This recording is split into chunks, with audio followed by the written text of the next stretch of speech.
பிஜேபின்னு ஒண்ணு இல்லைன்னா திமுக செத்து 20 வருஷம் இருக்கும். திமுகங்கிற கட்சி அழிஞ்சு 20 வருஷம் ஆயிருக்கும். யாராவது மறுக்க சொல்லுங்க. திமுகவை பதவியில் அமர்த்தினது ஐயா ஸ்டாலினா ஐயா மோடியா? யாராவது மனச்சான்று இருக்கிற நெஞ்ச வச்சு சொல்லு. திமுக கட்சி உழைச்சி வந்துச்சா பாரதிய ஜனதா வெள்ள வச்சிருக்கா?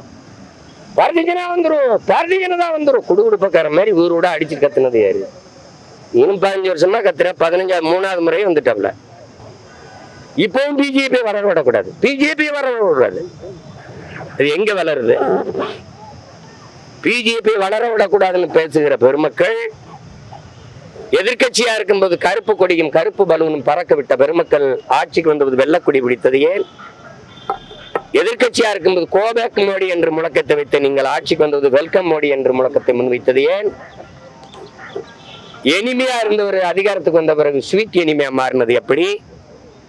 எப்படி அமலாக்கத்துறை சோதனை வந்தது, அது அமுக்குன மாதிரியே அமுல் ஆக்கம் ஆயிடுச்சு. எப்படி அமைதி ஆயிடுச்சு? எப்படி வந்தார்கள், சோதித்தார்கள். சரி, என்ன நடந்தது? யாருக்காவது சொல்லுங்க. நீங்க எல்லாம் சொல்லுங்க.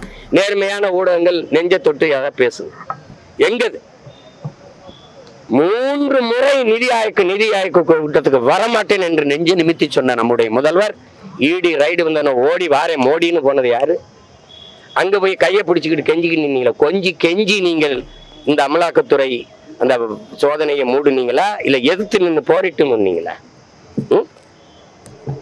இப்படி ஒரு கேடுகட்ட அரசியல் கட்டமைப்பை இந்த திராவிட கட்சியில தவிர எவன் செய்வான்? இந்த நாட்டுல எல்லாம் பெண்ணிய உரிமை பேசும், எல்லாம் பேசும். எனக்கு எதிராக மாதர் சங்கம்லாம் போய் மண்டிட்டு மனு கொடுக்கும், முறையிடும், எழுத்து போராடும், எல்லாம் பண்ணும்.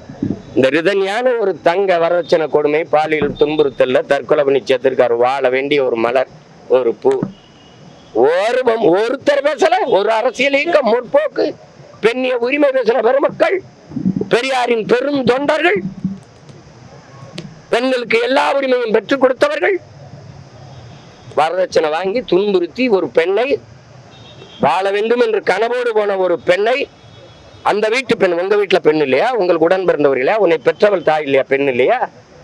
அவள் என்ன மனநிலை இருந்தாலும் 60 நாள்ல தன் உயிரை மாய்த்து இறந்திருப்பாள். அந்த மனநிலை அவள் தெரிஞ்சிருச்சு. எத்தனை பெண்கள் இப்படி வீட்டுக்குள்ள வதங்கி வாடி வெளியில சொல்ல முடியாம தவிச்சு போய் நிக்கிறாங்க. இதுக்கு என்ன நடவடிக்கை எடுத்திருக்கு அரசு? என்ன நடவடிக்கை எடுத்திருக்கு? அதுக்காக பேசிய மாதர் சங்கங்கள், மகளிர் அமைப்புகள், மனித உரிமை ஆர்வலர்கள், முற்போக்கு சிந்தனையாளர்கள், எழுத்தாளர்கள், பெண்ணியவாதிகள் எங்கே படுத்திருக்கிறீங்க? கொக்கைன் கஞ்சாதம் போட்டு படுத்திட்டீங்களா என்ன? இல்ல டாஸ்மார்க்ல சரக்கரம் கட்சி படுத்திட்டீங்களா? என்ன உங்க பிரச்சனை? தேவைன்னா வாய் திறப்பிய, தேவையில்லைன்னா வாய் திறக்க மாட்டீங்க. மனித உரிமை ஆர்வலர்கள்லாம் எங்க?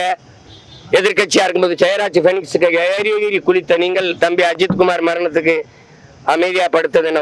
வாய்க்குள்ள கவிக்கால போட்டு ஓட்டிக்கிட்டு படுத்தது என்ன? ஏன்? செய்திகளை உடனுக்குடன் தெரிந்து கொள்ள கீழ்கண்ட கேபிள் மற்றும் டிடிஹெச் நெட்வொர்க்குகளில் எம்நாடு செய்தி தொலைக்காட்சியை காணுங்கள். பாதகம் செய்பவரை கண்டால் நாம் பயம் கொள்ளலாகாது பாப்பா. மோதி மிதித்து விடு பாப்பா, அவர் முகத்தில் உமிழ்ந்து விடு பாப்பா.